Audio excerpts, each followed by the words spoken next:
Right. Good morning, and thank you so much for having me. I want to express appreciation to the conveners of this conference. It's an absolutely incredible experience, both to hear from so many people who are materially engaged with manuscripts and also who are very much interested in how we might use these ideas within the classroom. I say this as a teacher who has been sort of jumping up and down in the back of the room as you've said all of these things, because if you want to know if these strategies do in fact work, they do. You can use them, as you've been talking about, with secondary school students, but also with university students. And that's actually what I'm going to be talking about a little bit here. Am I going too fast? I do talk really fast. Okay, sorry. They tell me that. Okay. All right. Thank you. All right. So basically, my brief is to talk about engaging the Wordsworth circle, engaging lyrical ballads through evolving evidence. What that means practically, right? So my job as a teacher and the way that my students are usually experiencing the poems, all right, not to talk about manuscripts for just a second, but the way that my students are generally experiencing poems looks like this, right? It's a book. It's an anthology. It's usually not this book. This is closer than most of my students will have gotten to the lyrical ballads previously. This is Nicholas Rowe's recasting of an earlier edition of Lyrical Ballads that puts the text in parallel to one another. You get the 1798 and the 1800, and you've got footnotes that show you the changes in the editions. This is good. But when my students were given the opportunity this semester to work with actual manuscripts in our own archives at Boston University, I realized that there was no way that they were going to be able to do this. Or maybe they can. Maybe we could just drop them in. That would be really exciting. But I wasn't, as a teacher and as someone who has to be accountable to my administration and things like that, I wasn't sure that I was ready to just drop my students into the archive, because my job is to bring them from this, or actually to the giant anthology version of this, which will be 3 or 4 poems, to something that engages with this, right? This is the Wordsworth Circle being the journal. The goal of the program, I'm jumping ahead just a little bit, but essentially, the goal of the program is to get the students to engage in academic discourse. And so what that means, we've talked a little bit about that. We've talked about getting away from that.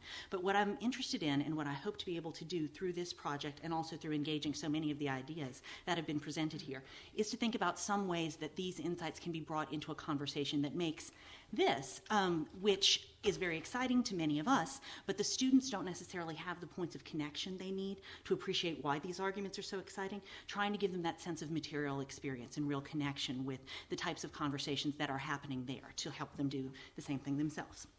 Okay, so just a word about evolving. I'll try to keep this brief.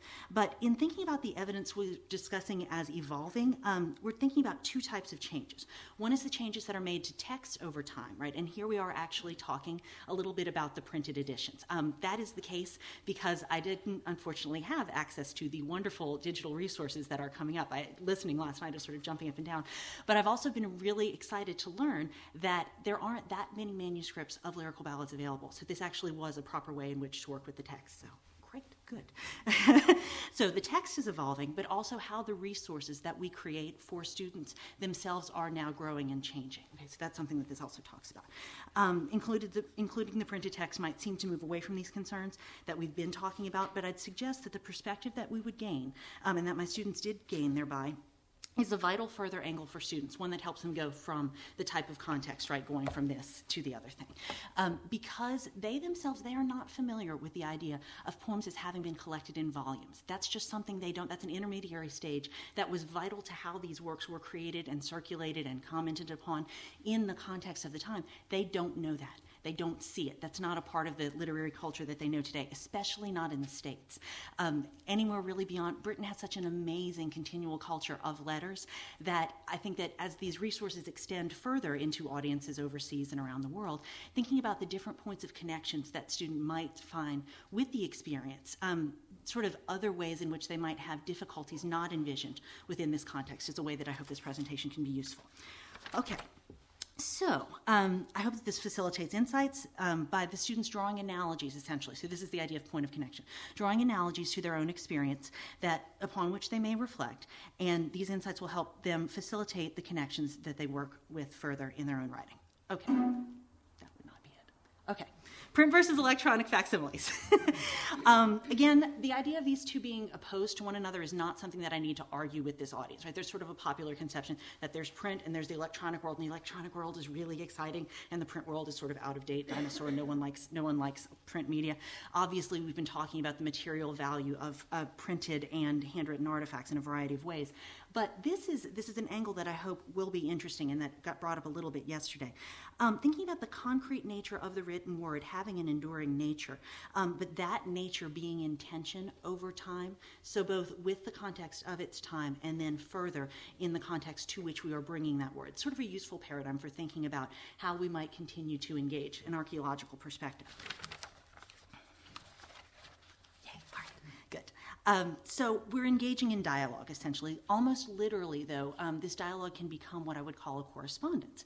Not only a correspondence like thinking about a letter or following a letter's history, but also thinking about what the correspondence is between the place you're in as a student writer who is learning to write for purpose. I love that you brought that up.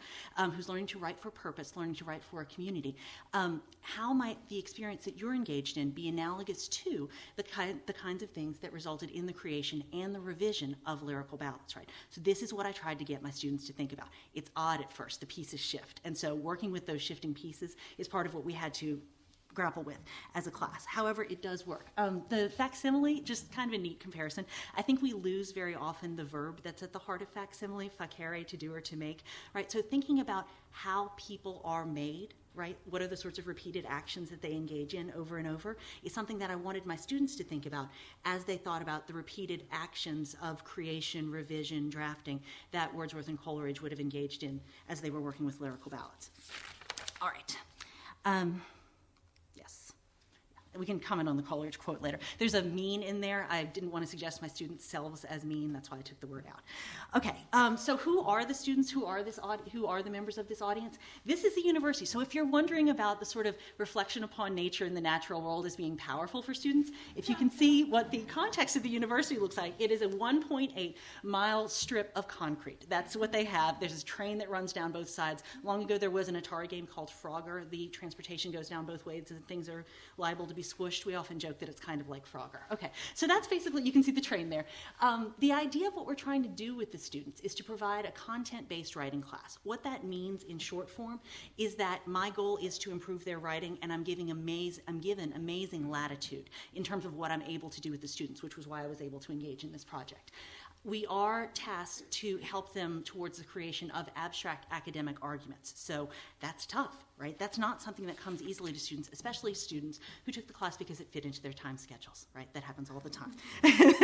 We'd like to believe on the first day you ask them, why did you take this class? And they get very nervous. I say, you can say the time schedule. It's really okay. Okay, so what are some of the resources? And then they do, and I'm very proud of them. And some of them even like poetry, which is even better. Okay, so one of the things that I knew, they were going to have this opportunity to work with manuscripts, but I knew that the access issues were going to be the problem. I love the idea that there are going to be facsimile created that feel like the real thing, because that's what they needed. However, it wasn't what they were going to be able to check out of the library and take home, especially not a week before the paper was due. Okay, so I was tremendously excited to find this resource, which we'll come to in just a second. Basically, the idea is that it's putting texts next to each other, and most of you will have probably seen it. It puts the different forms of the printed editions next to each other and examines them in a variety of ways. That facilitates the close reading and also a broader conversation. We'll get to that. This is sort of the bogeyman in the room when you try to do this in an academic or the university context, this idea of intention, right? Because this was sort of the forbidden zone based on Wimsatt and Beardsley's the intentional fallacy, right, which said, no, you can't talk about intention. That doesn't contribute to the discussion of a work's quality. Intention didn't have anything to do with quality. Without entering too much into that discussion right now or the things that followed it that have further reinforced its effects, I think this is actually a really constructive quote from Wimsatt and Beardsley, that there's hardly a problem of literary criticism in which the critic's approach is not qualified by his view of intention. His or her. We do think about intention. We think about it all the time. We just call it other things. And so I wanted to sort of reintroduce the fact that we could look at these contextual documents and maybe make arguments that were informed by them, but we didn't necessarily always have to call it what the author meant to do, okay, which we will also come to as a challenge of this assignment. All right. that this is a particularly useful area to examine with lyrical ballads has to do with the terms coming up over and over again in the contextual document, specifically in the preface. I'm not going to read it to you for the sake of time, but the idea of purpose as a concept that was central to especially the revised forms of the preface. You get them become what the revisions of the preface show, as opposed to the advertisement, which is a little bit different. But what the revisions of the preface will show you is this sort of increasing specificity over and over again. I had a purpose, and I looked at it in this way. I was then selecting from the language of men, not just I'm using the language of men, but I'm selecting from the language of men. So then you can ask the students, what does he seem to select? How could it be different is a really useful question to ask them. If we had more time, I would talk about the revision history of lyrical ballads as something that's complicating this a little bit. You don't always get into this with students, but it's not always Wordsworth saying, do this and it is done, right? There's a printer there. There's an intermediary who's tasked with making changes, and then he's allowed to make some on his own, too. So that's a little bit more complicated than I got. If my whole semester had been about this project, then I would have been able to get into that a little bit more, and I would have loved to do so, but being what it was, our second assignment, this was what we did. Okay, how am I doing on time? 3 minutes. 3 minutes. Oh, goodness. All right. Well, this is that's all right. It goes downhill from here. All right. Okay, here's the site. Looks like that. This is one way the type. They are compared in this way. 4 different. Okay, so these are different poems they used, and what this does is highlight the different things that were useful for them to pay attention to for these poems. This is a Nightingale. The title changes. Side by side, female vagrant. You can really see how stanzas get deleted. Electronic facsimiles, you can't get what changed in Weir 7 from the electronic facsimile. You actually have to look at the notes in the back that will tell you about the beginning and ending stanzas and where they came in the compositional process, which was really useful. The structure of the assignment is that the students were allowed to pick a poem on their own. That sense of initial connection was then used as a touchstone for the rest of the project. Okay, facilitating argument, you can look at some of the facsimiles next to each other. When does Wordsworth's name get put on the page is a really interesting point, 1800. All right, facilitating argument, don't need that. Challenges, initially incredibly disoriented, right? But they were able to balance because they didn't have a language for talking about this. And if you're interested, I'll talk about some of the words we used. But balancing an initial sense of the object against changes that are made to it. Evaluating how these changes might be perceived as significant. That's where the contextual documents really help. It gives them something to balance against. Also using the language of the revisions effect, right? Putting that noun as the subject slot and not Wordsworth meant to. It was really difficult. These are college students. They know they're not supposed to say that, and I can't responsibly get them to say that, but so we had to develop another language. However, these are the benefits. It changes their claims. They're much more concrete. They have to do that very close engagement. Provides points of entry into academic conversations. My favorite one was the student who found Wordsworth's O Nightingale, Thou Surely Art as a response to Coleridge's Nightingale poem. She was originally engaged in looking at the revisions, and she said there aren't that many. I don't know what to do. There are some, but I don't know what they mean. By finding that further contextual document, she was able to craft an argument about the response that the second poem was to the first one. It was a really good paper, too. Okay, forms of organization, because we were going to talk about print. This isn't lyrical ballads anymore. This is the beginning of Wilfred Owen. This is a document that was found on his person, I believe. That's the draft of his preface. This book is not about heroes. This is a draft organizational structure that was also found in Owen's hand. It's fascinating. I put this up here mainly to talk about organization and how organization of a volume is a point in which the writer is going to participate, and that's a point of connection for the audience, being your student's audience as well. Moving forward, here's a digital archive if you're going to work with World War I poetry, which is where we went after we worked with lyrical ballads.